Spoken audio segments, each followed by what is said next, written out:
저번 영상에서 씨앗기름이 등장한 이후로 심장병이 1억배, 암이 62배, 당뇨가 25배 오른 이유와 먹어도 좋은 압착식 식물성 기름과 동물성 기름에 대해서 설명드렸습니다. 여러분의 수명을 10년 늘릴 영상이니 아직 안 보신 분들은 여기를 클릭해서 꼭 보시는 걸 추천드립니다.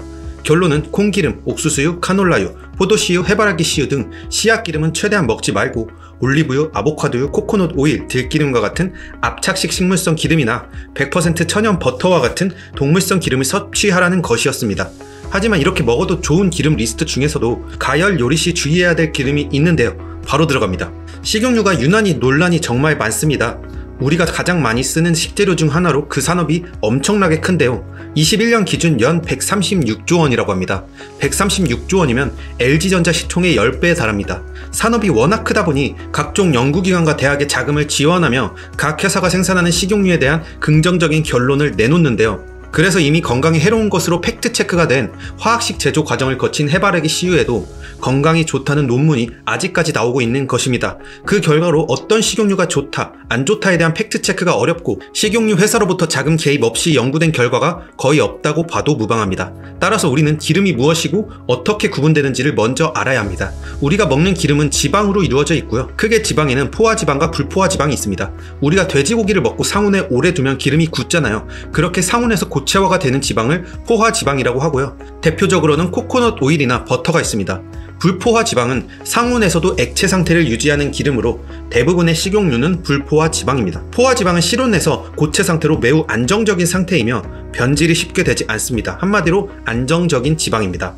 반면 불포화 지방은 불안정한 액체 상태로 쉽게 변질이 됩니다. 기름이 변질되는 것을 산화 혹은 산패되었다고 표현을 하는데요. 불포화 지방은 산화, 즉 산패가 쉽게 일어납니다. 따라서 불포화 지방인 식용유를 보관할 때는 그늘지고 서늘한 곳에서 공기와 접촉하지 않게 반드시 뚜껑을 닫아 보관해야 하는 것입니다. 불포화 지방은 고열에서 산화되는 특성이 있는데요. 산화된 불포화 지방은 사람 몸속에서 흡수되고 소화되는 과정에서 세포와 장기들까지 산화시켜 염증을 유발하고 우리를 늙게 만드는 요소가 될 수 있습니다. 심혈관 질환, 자유 라디칼로 인한 세포 손상, 암, 소화 불량을 야기합니다. 저번 영상에서 반드시 피하라고 했던 씨앗기름, 씨앗에서 기름을 뽑아내기 위해 엄청나게 고열로 가열을 하게 되고요. 압착하고 핵산을 넣어 분쇄하고 이 과정을 여러 번 반복하게 됩니다. 그 과정에서 씨앗기름은 이미 시작부터 산화, 즉 산패가 되어 있습니다. 그래서 절대적으로 피해야 한다는 것입니다. 압착식 식물성 기름은 열을 가하지 않고 말 그대로 힘을 주어 압착하여 짜내는 것인데요. 이런 경우에는 생산할 때 산화되지 않고 그 자체로 깨끗한 기름이 됩니다. 하지만 이런 압착식 식물성 기름도 가열로 산화될 여지가 있으니 가열 요리를 할 때는 주의해야 하는데요. 대표적으로 올리브유가 그 공격 대상이 됩니다. 우리가 기름을 사용할 때 연기가 발생하는 시점, 즉 연기점을 산화가 시작되는 지점이라고 봅니다. 하지만 의외로 올리브유의 연기점은 190도에서 220도로 측정이 됩니다. 가장 낮은 190도라고 쳐도 가열 요리 사용에 부적합하다고 볼 수는 없습니다. 치킨을 튀길 때 170도까지 기름이 가열되니 사실상 우리 같은 일반인이 요리할 때 쓰는 가열 온도가 190도를 넘어서기는 힘든 것입니다. 그 외에 아보카도유, 코코넛 오일, 들기름 등은 우리가 사용하는 요리 온도에서는 연기점을 넘기는 힘듭니다. 하지만 연기점을 넘지 않더라도 불포화 지방은 불안정한 액체 상태로 요리 시 공기를 만나게 되고요. 어느 정도 오랫동안 가열이 지속되면 산화가 될 가능성이 충분히 있습니다. 또한 우리가 보통 요리 후에 바로 음식을 먹는 것이 아니라 일정 기간 보관 후 먹게 되는 경우가 있는데요. 그런 경우도 공기와 접촉하면서 산화될 가능성이 충분히 있습니다. 정확히 수치적으로 몇 도에서 요리하면 혹은 공기 중에 몇 분 방치되면 산화가 된다 라고 수치화할 수는 없지만 산화의 위험이 존재하는 것입니다. 그래서 차라리 가열 요리 시에는 가능하면 안정적인 포화 지방인 천연 버터를 사용하시라고 권장드립니다. 버터는 포화 지방으로 매우 안정적인 기름입니다. 따라서 가열이나 공기를 만나도 산화되지 않습니다. 포화지방이 건강에 안 좋다는 오해가 아직 많이 있는데요. 이미 수많은 연구와 논문들로 해소가 되었습니다. 포화지방은 건강의 적이 아니라 중요한 영양소입니다. 버터는 비타민 A, D, E, 칼슘 등 영양소가 풍부한 지방입니다. 거기다가 오메가3도 상당량이 포함되어 있습니다. 바이오 해커로 유명한 최강의 식사라는 책을 쓴 데이브 아스프리는 버터를 매일 아침 한 스푼씩 퍼먹기도 합니다. 과도한 섭취는 당연히 좋지 않겠지만 적정량은 오히려 건강에 좋을 수 있습니다.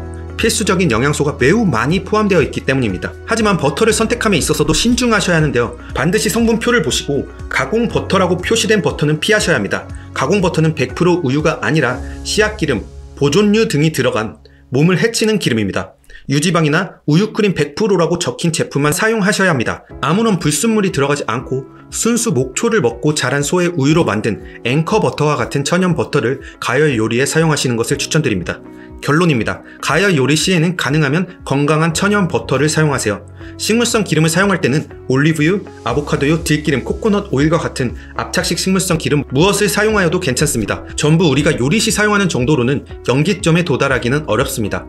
또한 추가적으로 압착식 식물성 기름을 보관에 있어서도 주의를 기울이셔야 하는데요. 압착식 식물성 기름은 반드시 공기가 통하지 않게 뚜껑을 꽉 닫고 서늘하고 그늘진 곳에 보관하셔야 산화되지 않습니다. 공기, 햇빛 등 외부 요소로 산화될 여지가 충분하기 때문이죠. 그리고 구매 후 2달 이내에는 전부 섭취하는 것이 좋습니다. 따라서 가능하면 작은 병으로 구매하시는 것을 추천드립니다. 제가 매일 먹는 불순물 없이 100% 목초를 먹고 자란 소의 우유로 만든 앵커버터 쿠팡 최저가 링크를 댓글로 달아놓았습니다. 강력 추천드립니다.